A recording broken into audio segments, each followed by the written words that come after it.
हाँ, देखिए, जहां तक सवाल है सरकार का, तो जब हमने 13 को दिल्ली कूच का कार्यक्रम रखा था, तो इससे 10 दिन पहले से हरियाणा पूरी तरह खनौरी और ये शंभू बॉर्डर को सील करना शुरू कर दिया था।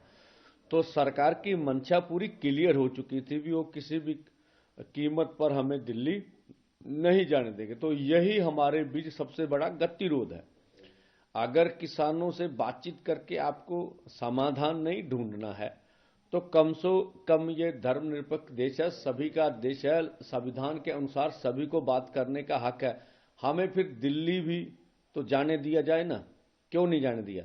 तो ये जिस तरह से उन्होंने बैरिकेटिंग की, जिस तरह से आगे हम बढ़े तो रबट की फायर हुए, हमारे ऊपर शेलिंग हुई बहुत बड़ी तादाद पर, और उसके ऊपर बहुत सी हमने बुलेट चलने की भी पुष्टि हो चुकी है। अभी बुलेट टायरों पर इस्तेमाल की गई जो आगे ट्रैक्टर जा रहे थे।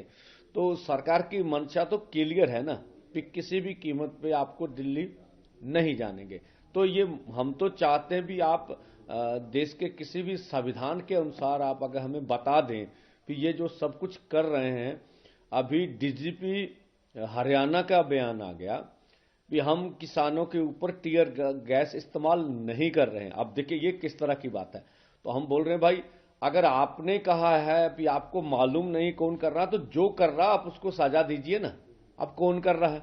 तो ये गलत बयानबाजी भी लगातार हो रही है। और जिस तरह से अगर हरियाणा में आपको जाने का मौका मिले, तो मुझे लगता है एग्जैक्ट फिगर तो नहीं है, 15 से 20 हजार अर्ध सैनिक फोर्स हरियाणा पूरे में डिप्लॉयड किए गए हैं। और पूरे गांव में जैसे घेरा डाला होता पूरे, मैं बोला जैसे कश्मीर में जिस तरह से आप हालात देखते रहे पिछले लंबे समय में, वही हालात पूरे हरियाणा के बने हुए। तो हम तो दिल्ली को जाएंगे 21 को। हमारा जाना अनक का सवाल नहीं है, हमारा आगे बढ़ना मतलब दिल्ली जाना अनक का सवाल नहीं, जब बैरिकेड तोड़ना अनक का सवाल नहीं। अब सरकार वार्ता से हमारी बात नहीं मानना चाहती, और दूसरी तरह जो प्रस्ताव देती है वो भी जो हमारी असल मांगे हैं उनसे पीछे हटने के लिए देती है। तीसरा, हमें बैरिकेड हटाकर दिल्ली नहीं जाने देती है। तो हम तो मजबूरी में आगे बढ़ेंगे ना, वो जो भी परिणाम होंगे उसके लिए भारत सरकार जिम्मेवार होगी।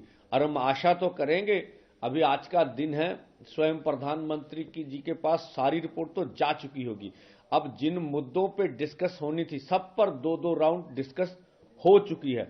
और चाहिए अब स्वयं प्रधानमंत्री जी को कि वो निर्णय लें, और निर्णय की अनाउंसमेंट भी कर सकते हैं।